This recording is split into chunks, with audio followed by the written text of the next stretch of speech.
ہائپوتھائرائڈزم ہوتا ہے یا پھر ہائپو ہوتا ہے؟ چلیں میں سادہ زبان میں سمجھاتا ہوں. ایک تھائرائڈ کا اثر ہوتا ہے کہ پیشنٹ موٹا ہوتا ہے اس سے، جو اس کی وہ بشک دوائی کھاتا رہے وہ ڈاکٹر صاحبان کی، لیکن اس کے باوجود وہ موٹا ہوتا جاتا ہے. دوسری اس کی کنڈیشن ہوتی ہے کہ مریض سوکھتا جاتا ہے، پتلا ہوتا جاتا ہے. تو یہ دو کنڈیشن اس کی ہوتی ہیں. تو اس کے لیے اور اس کے علاوہ اس کو جب بھی کئی جو تھائرائڈ کے پیشنٹ ہوتے ہیں ان کی اچانک دل کی دھڑکن بھی تیز ہو جاتی ہے، اور کہتے ہیں نا ہیرس راسٹ، اور تک تک تک تک تک تک تک تک اتنا تیز ہو جاتا ہے کہ پیشنٹ عموماً پریشان ہو جاتا ہے. پلپٹیشن بھی وہی ہوتی ہے؟ جی پلپٹیشن بھی وہی ہوتی ہے جسے پلپٹیشن کہتے ہیں ہارٹ ہاں کی؟ جی ہاں جی ہاں جی ہاں جی. اچھا، تو آپ جرمن کا لفظ، بہت آپ نے جرمن اصطلاح استعمال کی تھی ہیرٹز غازن، تو میں نے اس کو صرف انگلش میں کہنا چاہا.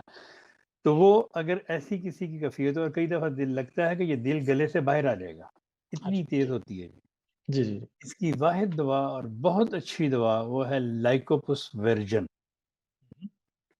30 میں اگر آپ لے لیں، آپ چند خوراکیں لیں گے تو خدا کے فضل سے آپ کے دل کی دھڑکن نارمل ہونا شروع ہو جائے گی، بلکہ پہلی خوراک کے بعد ہی آپ کی دھڑکن نارمل ہونا شروع ہو جائے گی. تو اس لیے یہ دوا بہت ضروری ہے. جن کو تھائرائڈ کا مسئلہ ہے ان کو یہ دوا ضرور گھر میں رکھنی چاہیے، کیونکہ یہ کسی وقت بھی ہو سکتا ہے، اس کا کوئی ٹائم نہیں ہے. باقی ایسے احباب یا ایسے مریض جو تھائرائڈ کی وجہ سے موٹے ہو رہے ہیں، ان کے لیے سب سے بہترین دواؤں میں سے جو دوا چنی جاتی ہے وہ ہے بیسیلائنم 200 میں اور تھائروڈینم 200 میں.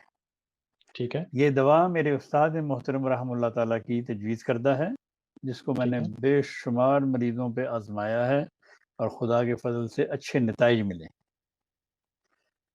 اس کو آپ نے ہفتے میں 2-3 بار لینا ہے، ڈیلی نہیں کھانا، کنٹینیوسلی نہیں لینا، 2 بار یا 3 بار. ٹھیک ہے ٹھیک ہے. اس کے ساتھ آپ نے اگر تو آپ موٹی ہو رہی ہیں یا موٹے ہو رہے ہیں تو پھر آپ نے تھائروڈینم 3x میں 3x میں دن میں 3 دفعہ لیتے جانا ہے. ڈاکٹر صاحب مجھے چھوٹی سی ایک بات کا یہ بھی جواب دیجیے گا کہ یہاں جرمنی میں جب میڈیکل اسٹور سے ادویات خریدنے جاتے ہیں ہومیوپیتھک کی، تو وہ آپ سے پوچھتے ہیں کہ آپ کو ڈی طاقت میں چاہیے یا سی طاقت میں؟ ایکس کی جو بھی دوائی ہوگی وہ ڈی ہوگی. اچھا، ایکس کی دوائی ڈی ہوتی ہے. ٹھیک ہے. ایکس کی دوائی ڈی ہوتی ہے. تو ڈی چونکہ صرف جرمنی میں بولا جاتا ہے یا سوئٹزرلینڈ میں، آسٹریلیا میں، باقی کہیں نہیں بولا جاتا. یہ تینوں ملکوں میں بولا جاتا ہے، باقی ہر جگہ ایکس ہی بولا جاتا ہے. ٹھیک ہے. تو چونکہ ہمارے جو دیکھنے والے ہیں وہ پوری دنیا میں ہیں، تو اس لیے میں 3x بولتا ہوں تاکہ ان کو پرابلم نہ ہو. وہ ڈی نہ ڈھونڈتے رہے، ان کو ڈی نہ ملے.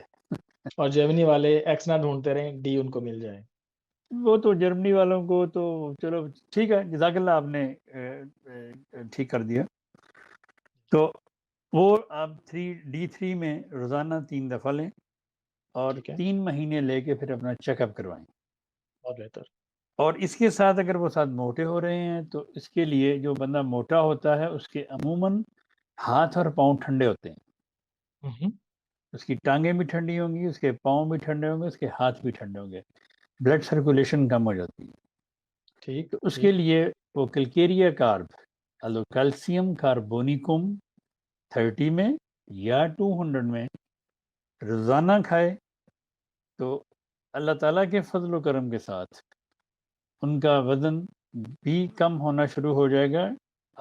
ڈے آف نائٹ نہیں، لیکن آہستہ آہستہ آہستہ وزن گرنا کم ہونا شروع ہو جائے گا. اور اب جو لوگ سوکھتے جا رہے ہیں، ڈاکٹر صاحب اس سے پہلے کہ ہم سوکھے پان کی طرف چلیں، موٹاپے کے حوالے سے ایک اور مجھے تھوڑی سی وضاحت فرما دیجیے گا کہ جو تھائرائڈ والا موٹاپا ہوتا ہے وہ سارے جسم میں یکساں ہوتا ہے، ہاتھ پاؤں بازو ٹانگیں پیٹ، ایک پورا موٹا جسم ہوتا ہے، یا صرف پیٹ بھی موٹا ہو سکتا ہے کہ باقی نہیں، جسم تو نارمل ہے، صرف پیٹ نکل رہا ہو؟ وہ تھلتھلا سا ہوتا ہے ہر جگہ سے. اچھا ٹھیک ہے. موٹے سے مراد آپ جو مرضی کر لے لیں، وہ تھلتھلا سا ہوتا ہے، جیسے نا پلپلا سا جسے کہتے ہیں، جی ٹھیک ہے، بہت اس بہتر. طرح کا. ٹھیک ہے. تو وہ خواہ پیٹ ہو یا کوئی بھی جسم کا حصہ ہو، کوئی بھی جسم کے حصہ ہو، اس میں وہ کلکیریا کا بیسٹ دوا ہے وزن کم کرنے کے لیے.